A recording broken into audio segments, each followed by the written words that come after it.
happy to welcome Claudia Göbel from the Martin Luther University in Halle. She works at the Institute of Higher Education Research. And I think she will say a few words about herself in a minute. So she will give us a presentation on citizen science, recent developments in participatory research and links to SDGs. So procedure as usual, we will have half an hour presentation and then half an hour time for discussion. Please feel free to post also while Ms. Göbel is presenting maybe certain comments or questions in the chat so that we can simply pick them up then later after the talk. So I think that's from my side. Welcome again, and the floor is yours.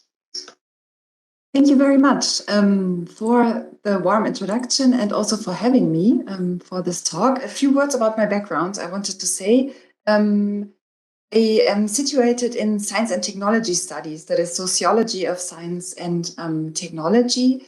And my broad research interest concerns relations between science and spheres of society like politics and the public.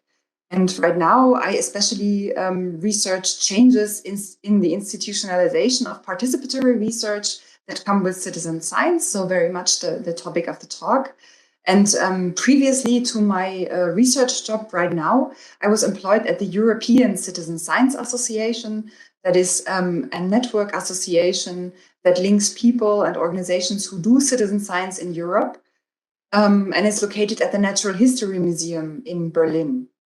And there I was concerned with science policy interfaces and also developing international networks on citizen science and open science. So I hope that some of the references I can draw from there will also be relevant to what you are doing. First, I think we should establish a common understanding. What are we actually talking about under this name of citizen science? And here it's a little bit a problematic area. Most of the terms that we know from science policy, but also from research practice, they are very overlapping and blurred. For example, there's the term of crowdsourcing or do-it-yourself science. People may have heard about community-based research because this is a tradition which has been around for a long time, or participatory action research. Yeah, so there are many terms and it's a little bit confusing. And for example, in Germany, we say ehrenamtliche Forschung usually, which is some kind of volunteer research where we have a long tradition. But in the last years, also the term Bürgerforschung now has made a new round. Open science, research, responsible research and innovation are policy agendas. So all of these terms are somehow mixing. And in the middle, we find citizen science. And what is quite interesting about citizen science now is that it is establishing itself as sort of an umbrella term for various types of participatory research, claiming, so to say, to be the new hat for everything that has happened in the space of science and participation, also science communication, in the last decades. I think this is due to having this very simple term and to a lot of agenda work that has been carried out. But I will not go into detail here. So just to understand that citizen science is somehow synonymous for various ways in which members of the public have engaged and also continue to engage in the production of scientific knowledge. And here the last part is very important. We are talking about actual research, not only science communication, and also not about science policy. There is a long history to involve concerned publics into discussing about scientific agendas, for example, on developing new technologies or using new technologies. However, here, it's only about making those research agendas and not the research itself. And citizen science has the claim to involve people actively into doing research. I think this all becomes a little bit more tangible when we look at some important roots that we find for citizen science. And here I take some examples from Europe and from the US. We find it both in independent amateur research and in social movements in the field of environment and health. On the left, this is the prototypical example for citizen science. Here we find people doing research on insects, usually we would also talk about bird watching. So nature observation, phenological observations, environmental measurements, also in astronomy, geology, or the fields of local history and monument preservation are areas in which we find volunteer activities already in the 19th century, with observational research establishing itself, like taxonomy, and having usually upper class circles of society who form learned associations and get themselves involved into the education on science, also collecting specimens or objects that later become the foundations for founding natural history museums. So this is a tradition very much ingrained in how research even became institutionalized as the science we know today. And the particular example you can see on the left side is from the Entomological Society of Krefeld. They are an independent association, volunteer run, and they have gotten quite some attention because they conducted many years of follow-up studies on insect populations, and they found for their area of study a 75% drop in the last 30 years.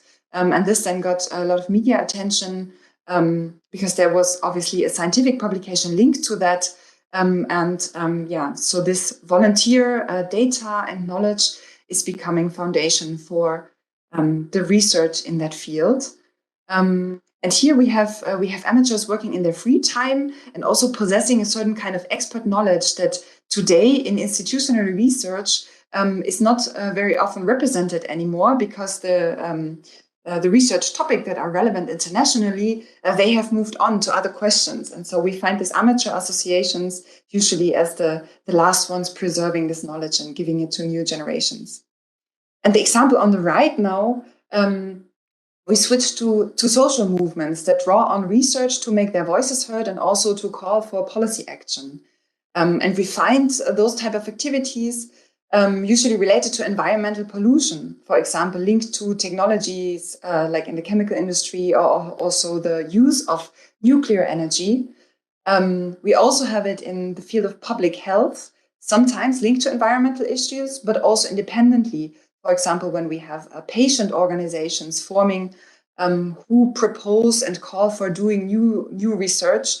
For example, in the history of the HIV/AIDS movement, patient associations have had a very important role, and also in the women's health movement. So this tradition takes us not as far back, but to the 1970s and 80s, where we find groups of residents, activist associations that come together either around local problems or around issues of concern that certain groups or identity groups are facing.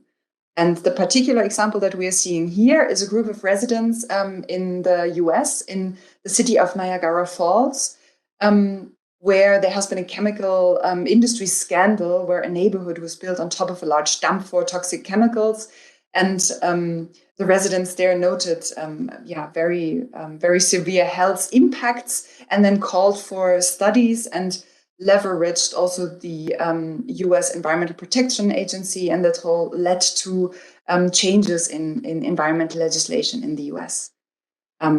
So this root of citizen science is very much linked to an approach known as community science that draws on participatory action research methodologies that have also their own space in the tradition. And with these two examples that are only drawn from the context of Europe and the US, but we find them in many other fields. For example, social geographic mapping or frugal innovation, and also approaches linked to participation and research have been developed in every corner around the globe, linked to community science and participatory rural appraisal, for example, but there are many more.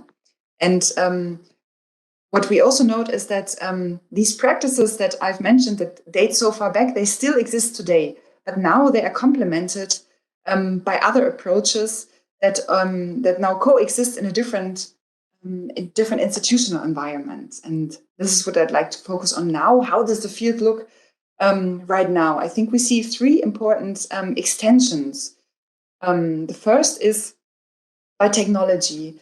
We now have digital technologies for data gathering, also data cleaning and curation, and also the analysis of large amounts of data. And here, people use apps or sensors. They map villages, just as some examples, or they annotate paintings and help in the curation of exhibitions. And in this way, those technologies are used by researchers to mobilize capacities of crowds of people that sometimes are not even known by their real names, to increase their capacities, their work, and make use of it for research. The second extension we see regarding methods and methodologies for doing this type of participatory research.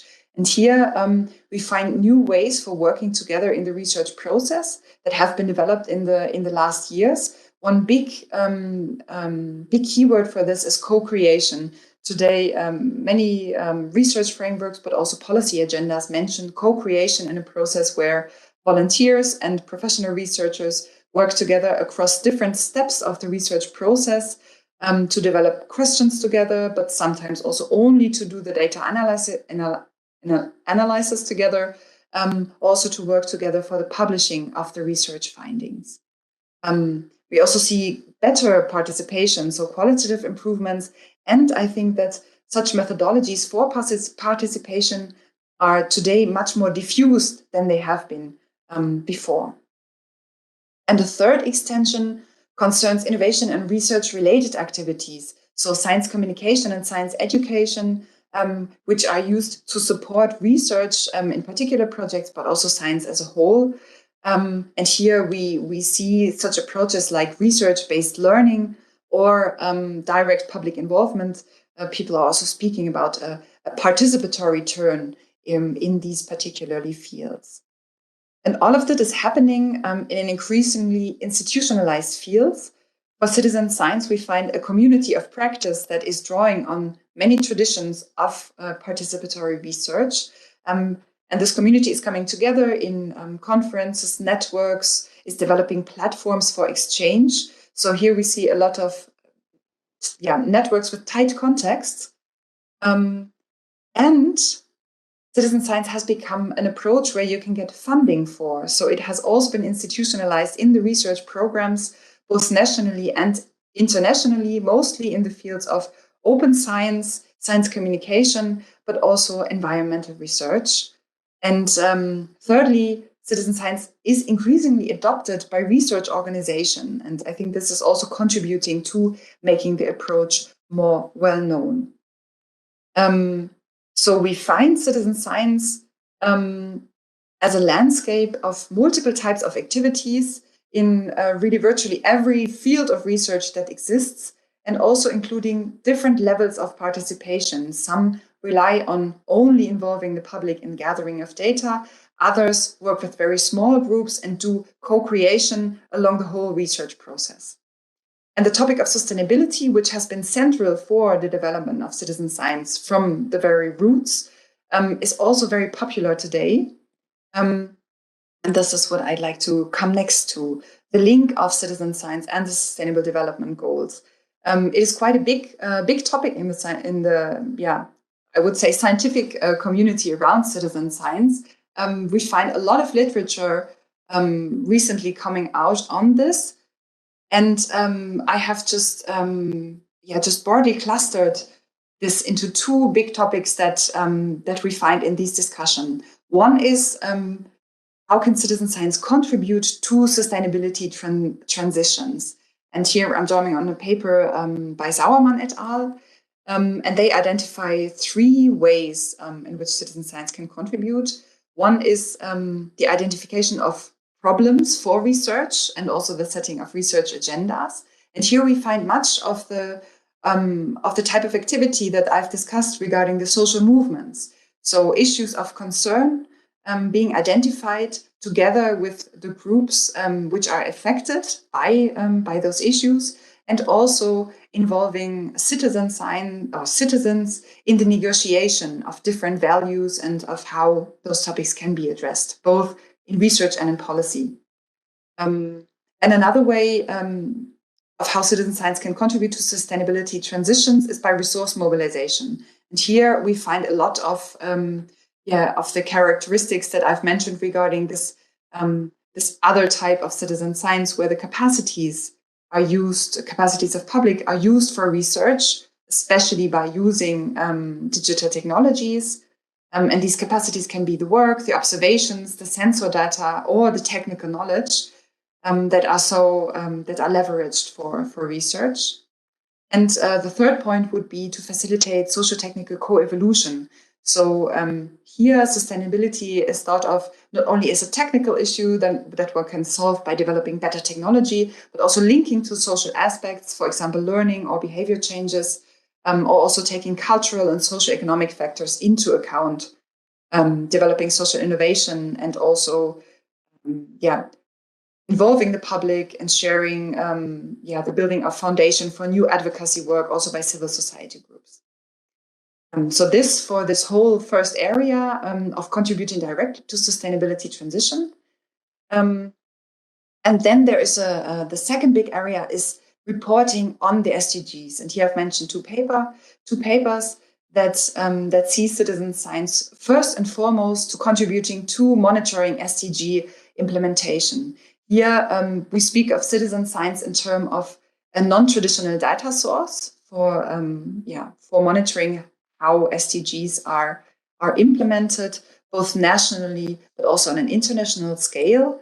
And here people discuss that official data that are usually used for these purposes are very costly to obtain. And because of that, they are easily outdated. There's a patchy coverage because usually this is national and data are not always open. And also for some topics, it can be discussed of how accurate the information are actually giving, for example, in relation to agroeconomy.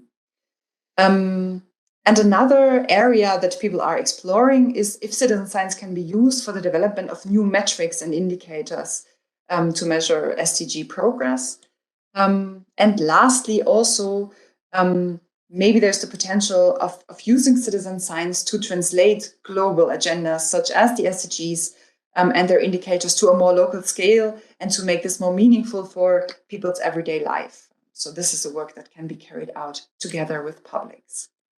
I've brought some examples. There are countless ones, and we'll just limit it. And I was very tempted. I looked up the areas in which you're working. I was very tempted to use water because there are really many things going on, but I thought we have some experts on that topic here, so I'm not going to speak about that because you may have some other exchanges around that. But I picked the other topics.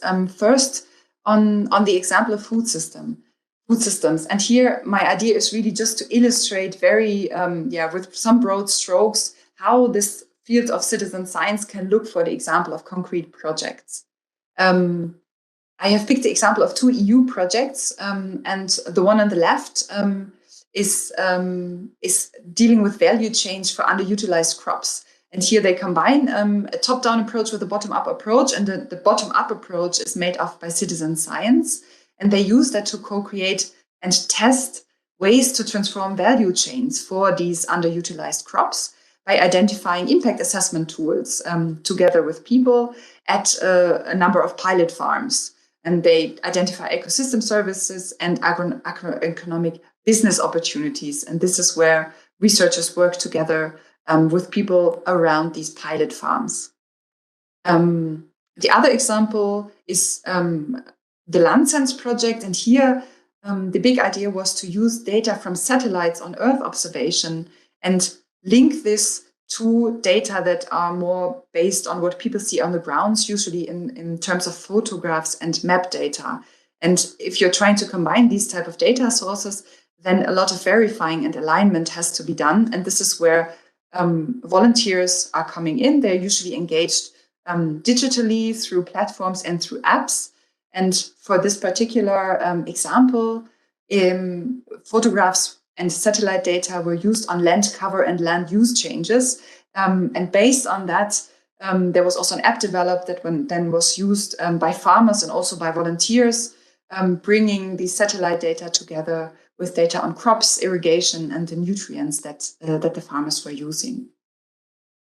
For the topic of, or for the field of urban and rural areas, one must say that a lot of citizen science activity is really focused on urban areas.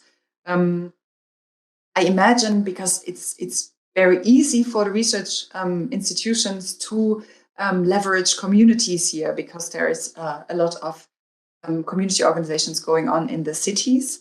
One example here that we see on the left, the particular emphasis is here on using low-cost technologies and do-it-yourself sensors that people self-assemble. There are instruction giving, but people are doing this themselves. Then they collect data, which is then made openly accessible through an online platform, and part of this network of measuring stations on air pollution in here's German cities, but the project is actually operating worldwide. And then they also build a sort of community around the platform for the people who are involved in this measurement. And on the right, there's also a project which I find really interesting, because it's focusing on rural areas, which is really not happening so often. And their idea is to make new data available on life in villages. So they have developed a new survey and also a new mapping technology around an online platform, but engaging with residents in villages directly by doing workshops and really going there, co-creating this whole mapping approach. And they also take data on new type of questions that have not been asked before. For example, how the internet coverage works, or how many people are actually still keeping animals for subsistence. This data is then used for regional planning. And examples from the last area, in the first one is especially important, this idea of science education and science communication that I was mentioning. It's the TBAG index. Here we have soil as a natural resource that is very important, and this is integrated then into the work with schools. And the idea is to create a standard measurement, so to take a standard unit in the form of a tea bag.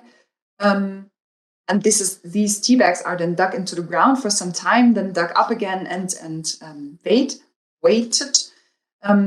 And the data are shared with the researchers. And we have a lot of school classes participating in these activities, and then also learning about soil biology.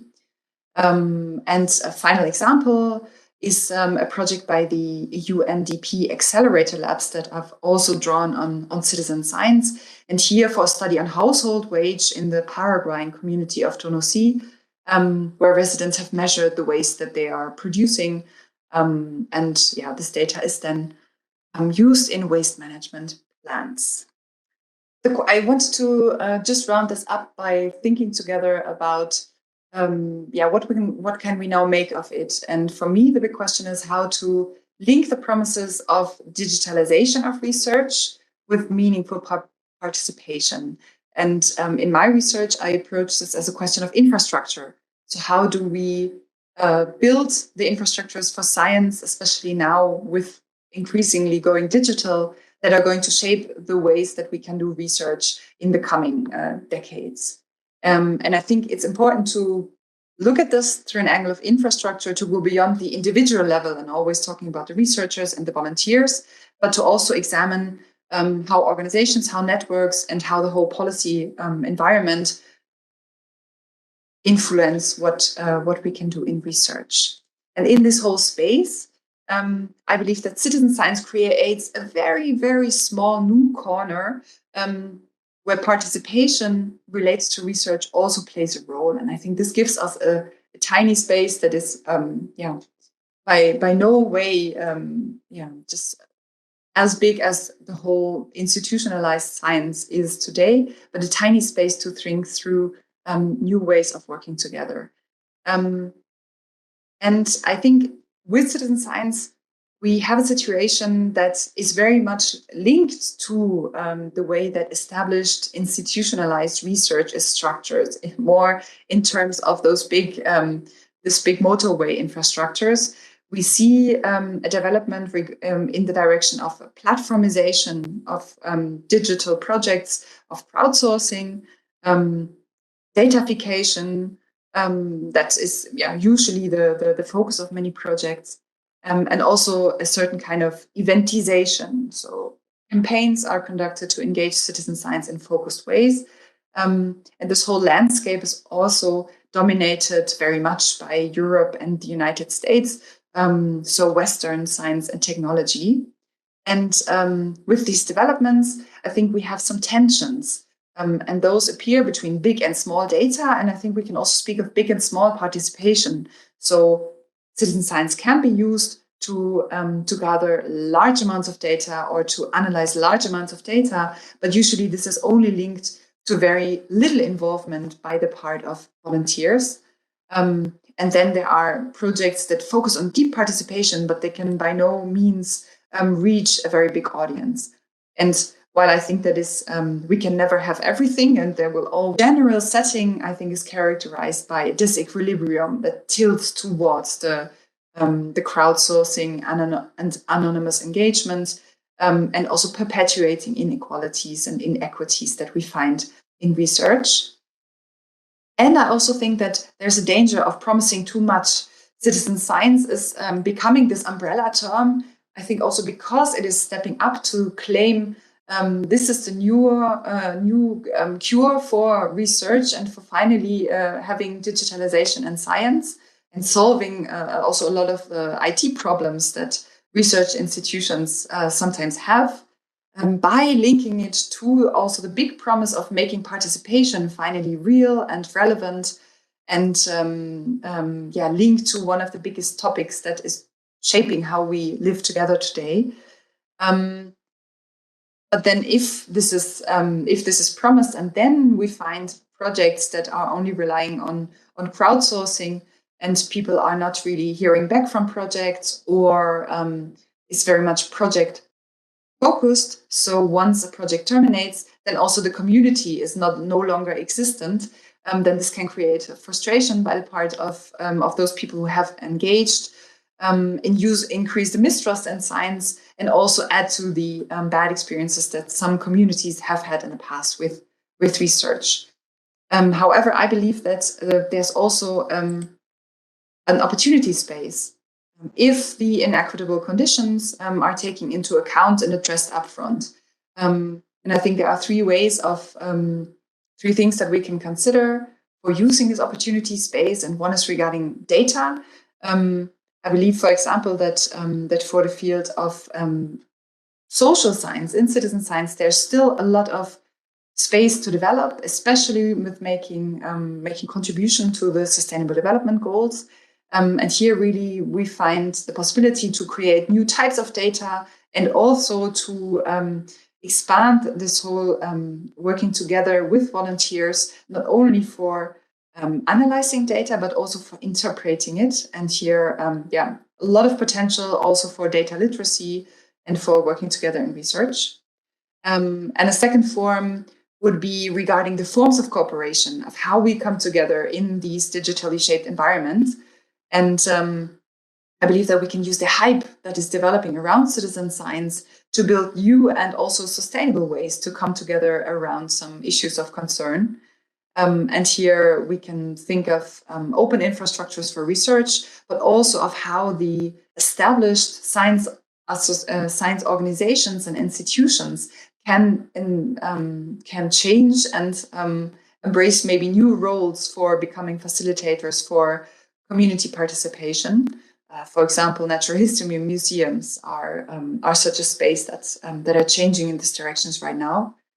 And I also believe that we can think of participation and what traditions are considered. And here, especially leveraging the international dimension much more fully to enrich what we understand as participation. I've mentioned this initially, and I will just very briefly. I think you are familiar with this, but in Science Internationally, we have this equilibrium of how people around the world have different opportunities to participate by the infrastructures and resources that are available for research. So I believe that here, when we do support citizen science or also do ourselves do projects, we can change how we the approaches that we consider as participation. And I believe that in the Global South, there is a lot of potential of methodologies of participation approaches that have been developed, that exist, that people are using, but they are not recognized so much in international debates about citizen science. And so they're maybe, they're not considered. And two examples, I have included them in the reference list, which I think are doing a very great job to do this, to link international trends with what people are doing on the ground, but around the globe, is the gathering of open science hardware community, and also the Open Collaborative Science for Development Network, who have some inspiring examples of work in this direction. And I'd like to close with a quotation. I believe that this is a very important and exciting area to do some work. It's a quotation from Claudia Göbel, a book on language and being, and she says, we need spaces where we can think, new spaces, not to demonstrate how great we are and how much we know, but how much we don't know, but how much we want to consider. Spaces for hesitation and for doubt, the possibility to question one's position. And she asks everybody to see how can those spaces look like, and how can they make possible a new way of speaking. I believe, especially regarding how science and societies are related, it's very worthwhile to explore this. Okay, thank you very much for your attention. I've put a list of references together, the ones that I used, including the examples of the projects, but then also something more on citizen science and especially citizen science and the SDGs. And here I just want to point out that there is a conference by the European Citizen Science Association in October that is looking for planetary health. And some special issues that are still open. I made a small list, but you might still find some more. And there's something like a Citizen Science Global Partnership, and they have a group on SDGs and citizen science. So first of all, thanks a lot, and also for sharing the slides and all the material collected. I think we will directly start with comments and questions. So there was something in the chat, but maybe we start first with Vladimir raised his hand with this question, and then we can take a look at the chat. Thank you, Claudia, for interesting presentation. But I would like to talk about the dark side of the data science, citizen science. Of course, it exists, and it's obviously we have a nice example like China, authoritarian regimes like China or Russia successfully use this data science. So where is the limit, and how to protect yourself if I don't want to participate? And of course, what government should do, what are the institutional regulation has to be done. Because obviously, when you use the data science, it's clear that your name is not there, your birthday, your blood, and so on is not there. But it's easy to identify everything, all of this. So what do you think about this?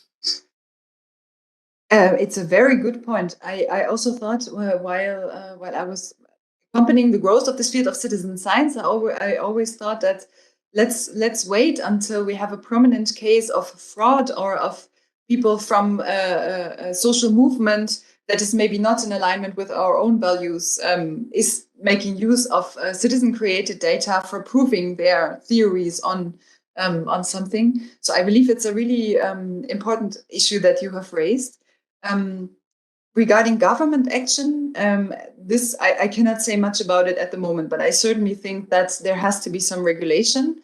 I believe that this should be part of a much more comprehensive regulation on digital economy and how we do traffic and public work online. And at least for Germany, I see that people are starting to look at this. But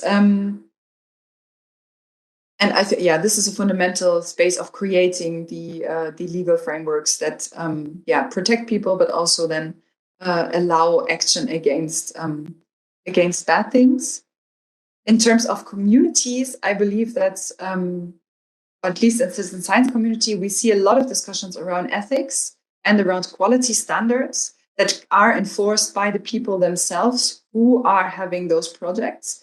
And because this is such a very broad community, bringing people from all thoughts or kinds of participation projects together that are usually not connected, somebody from participatory social science and somebody from data science, there is a lot of knowledge exchange going on regarding these practices, because then some people have much more knowledge on this than others. And also in some domains, ethics of data usage and of working with volunteers online is much more prominent, while others have not even thought about this.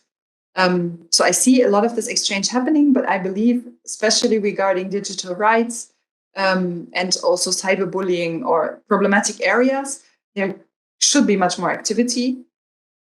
But then also on the as a baseline, I believe that you're right. There are these dangers, and also things are already happening in this direction.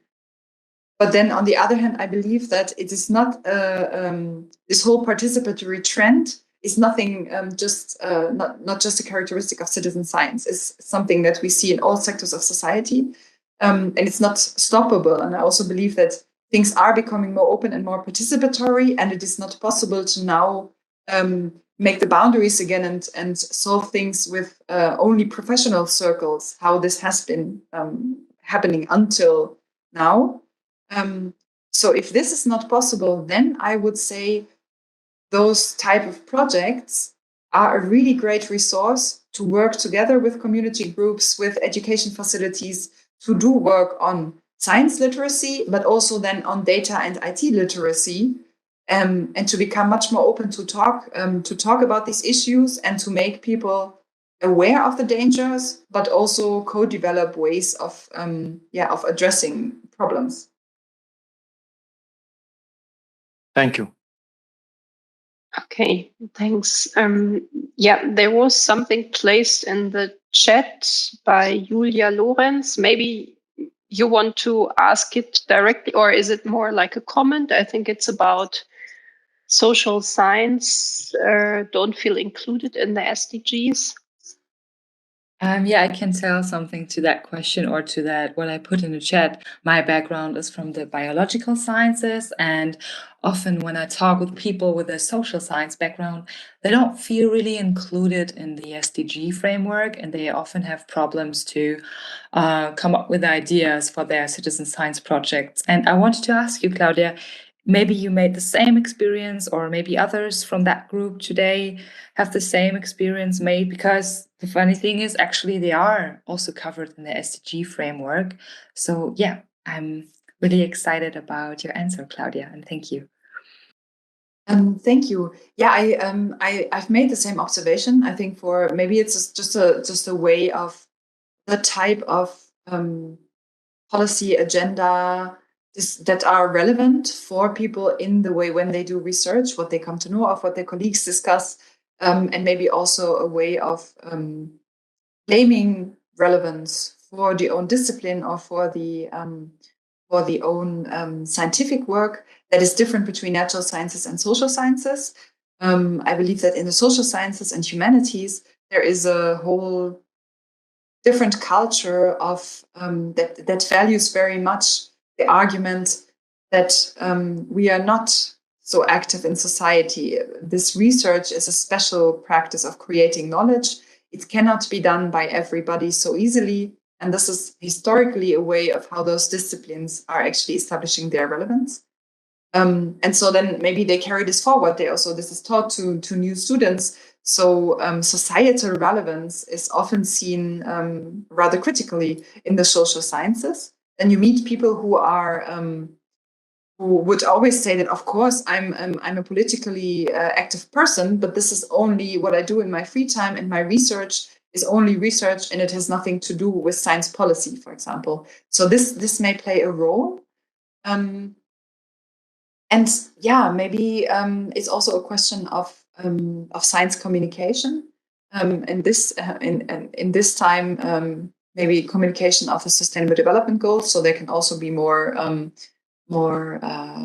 communication activity and sensitizing work to make social science researchers understand that their work is very much relevant. But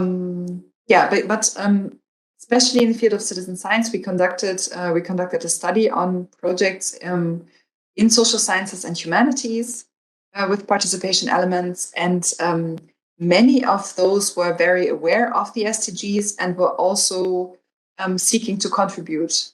Sometimes then they were struggling, though, to make the connection between this global agenda and what they were actually doing with people. I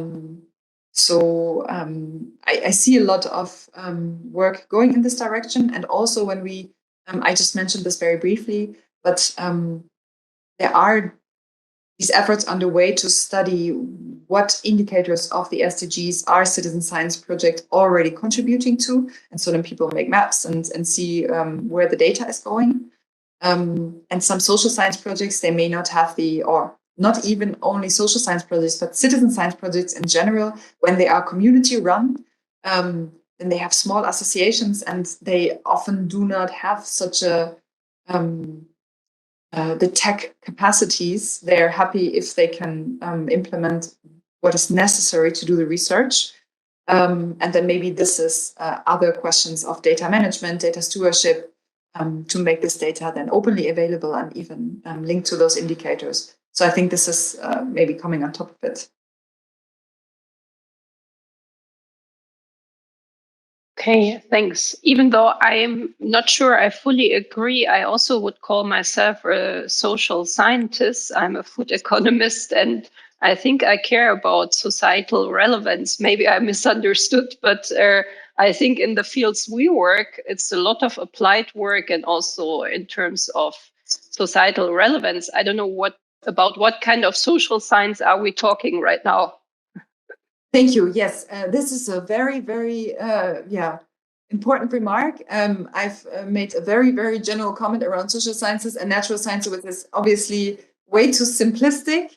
I was just picking, so to say, one end of the spectrum where you have highly theoretically and highly closed scientific communities. Maybe I'm also a little bit biased because of my own research, and I'm coming from this very applied work on citizen science, which is linked to participation. And I'm now working with a lot of sociologists, and they conceptualize these whole processes of exchange and how one can have relevance in a totally different way. So maybe this is my contrast example. But yeah, there are a lot of social science fields that are valuing applied research and also science communication, science education very much. Also, I think this is a common misconception sometimes regarding science education. People are saying that, but we even have natural sciences at school. So people get exposed to what that means, to this way of thinking from a very early age. But obviously, we also do have social sciences and humanities at school, but this is somehow not really considered. So there needs to be a little bit more weighing there. Okay, thanks. Other questions or comments? Suzanne, maybe you would like to say something from your experience. I was wondering also how you actually dealt with ensuring data quality and such things. Yes, I can say a little bit about the experience we've had so far in Kenya, where we mainly collected water level data. The purpose was to increase the amount of data available for river flows, as this is important for water management there.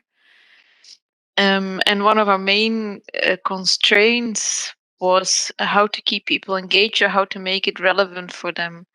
Because, yes, of course, you can measure water level. It's fairly simple. You put a gauge in the river and you just read a number and that's it.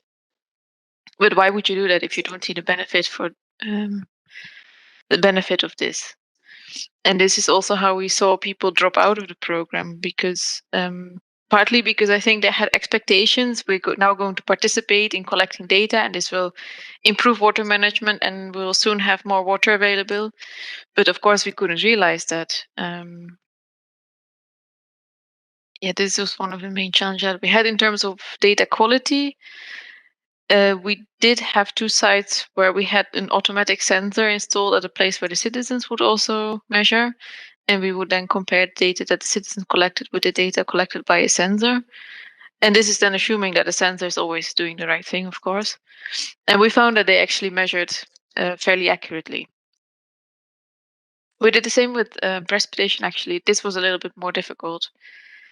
But yeah, data quality is a problem, but it really depends on the purpose of the data, I would say, or how accurate the data needs to be. Okay, yeah. So how did you dealt then with this dropping out? I mean, did you consider giving, monetary incentives? I don't know, or whatever. I think the problem is when you start considering giving, for example, monetary incentives, is this still voluntary participation? Is it still citizen science, or are you just paying someone to collect data for you? I think one of the other problems we had is that before we came, like in the past, the Water Management Authority already used local people to record data for them, and they would pay a certain amount per month to do this. So if you now say, okay, anyone can join and you don't get paid anything, then who is going to want to do that?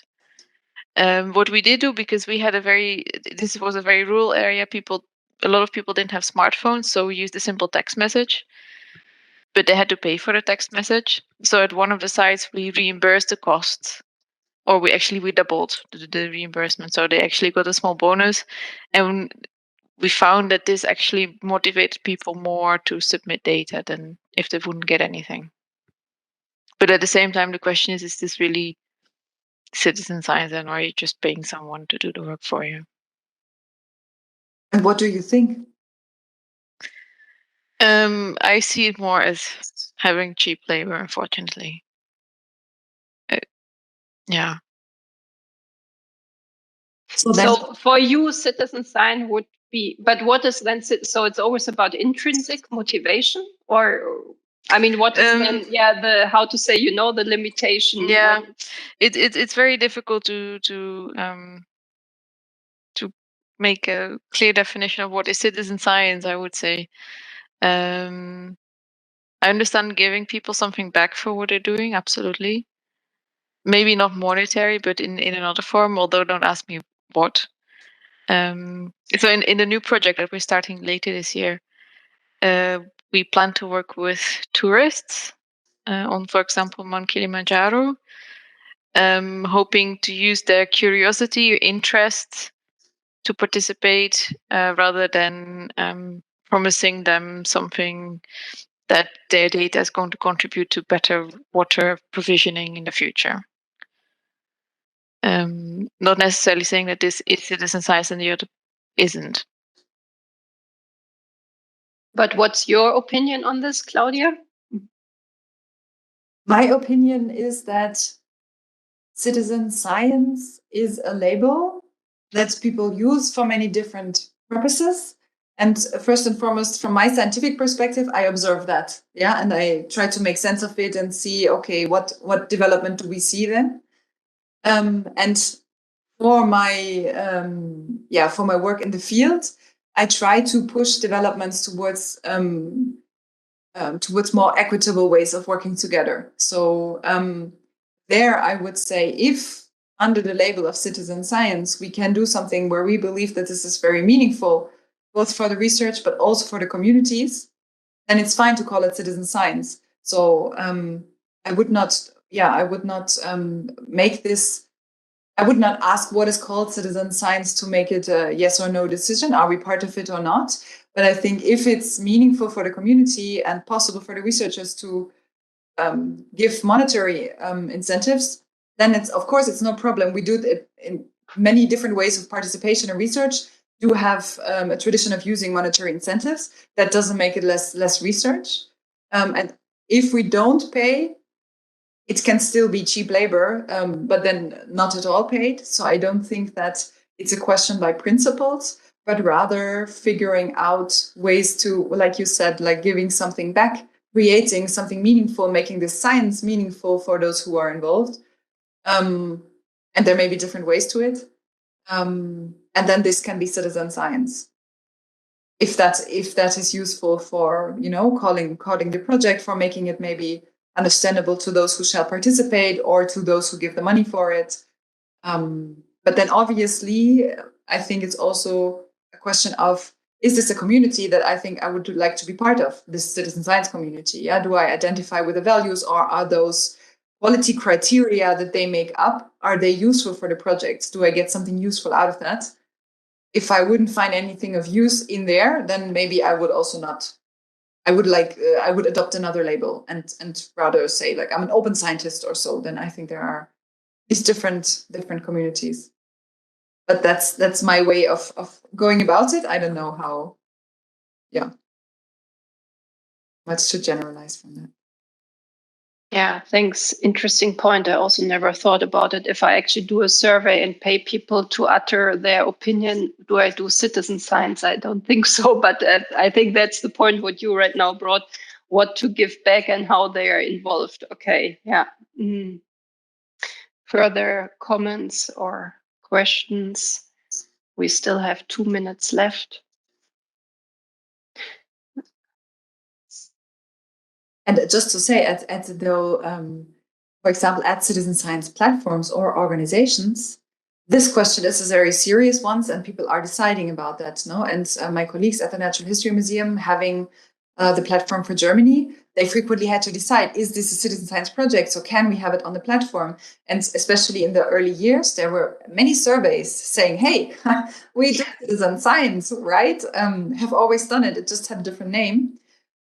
But there, usually they were not taken. So this is where these internal quality control, a little bit like it's a form of peer review, just in this hybrid community, is developing, and they have their own criteria of what they consider citizen science, and they got more and more established as well, published. There are working groups around that. Yeah, that's very interesting. And this is also on your slides in the back, right? What you mentioned about the different groups and this natural history. Mm-hmm. Yeah, okay. Then we can take a look there. Okay, perfect. Yeah, if there are no further questions, I think we already have it also 3:30. Then thanks a lot for a very interesting talk.